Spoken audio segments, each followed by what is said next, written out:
முதல் விஷயம், இந்த ஹிஜாப் வந்து நம்ம எதுக்காக போடுறோம்? நம்ம ஹிஜாப் வந்து நம்மளுடைய மானத்தை, அல்லாஹ் சொல்லிட்டான், உங்களுடைய ஆடை வந்து உங்களுடைய மானத்தை காப்பதற்காகவும் அலங்காரமாகவும் இருக்கான். இன்னும் வந்து நம்மளுடைய போடக்கூடிய ஆடையை பத்தி நபி ஸல்லல்லாஹு அலைஹி வஸல்லம் சொல்றாங்க, உங்களுடைய ஆடை வந்து பெண்களுக்காக சொல்றாங்க, பெண்கள் வந்து 3 பெண்கள் சொர்க்கத்தின் வாடையை கூட நுகர மாட்டார்கள். அவங்க வந்து சொர்க்கத்துக்கு போக மாட்டாங்கன்னு சொல்லல, சொர்க்கத்தின் வாடையை கூட நுகர மாட்டார்கள். அவங்க யாருன்னா தன்னுடைய ஆடையை இறுக்கமாக அணிபவள், மெல்லியதாக அணிபவள், அலங்காரமாக அணிபவள்னு சொல்றாங்க. இந்த 3 பேரும் சொர்க்கத்தின் வாடையை கூட நுகர மாட்டார்கள். ஆனா இன்னைக்கு ஹிஜாப் கடையில போய் பார்த்தோம்னா ஃபுல் அண்ட் ஃபுல் ஸ்டோன்ஸ், ரொம்ப ஒர்க்ஸ்.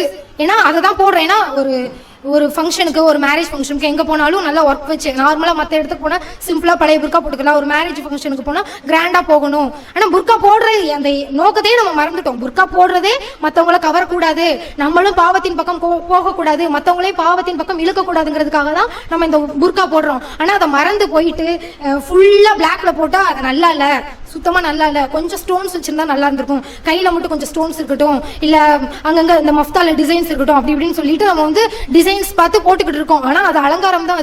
அதுக்கு நீங்க நார்மலாவே வந்து நான் முஸ்லிம்ஸ் கட்டுற மாதிரி நீங்க ஒர்க் வச்சு எவ்வளவோ காஸ்ட்லியான ட்ரெஸ்ஸஸ்ல இருக்கு, அதே போட்டுக்கலாம். இதை விட புர்காவோட கம்மியான ரேட்ல இருக்குது, புர்கா கூட ரொம்ப காஸ்ட்லியா இருக்குது. அந்த இதை போட தேவையே இல்லை. ஏன்னா நம்ம அதுக்கு அலங்காரத்தை நாடி நம்ம போய்கிட்டு இருக்கோம்.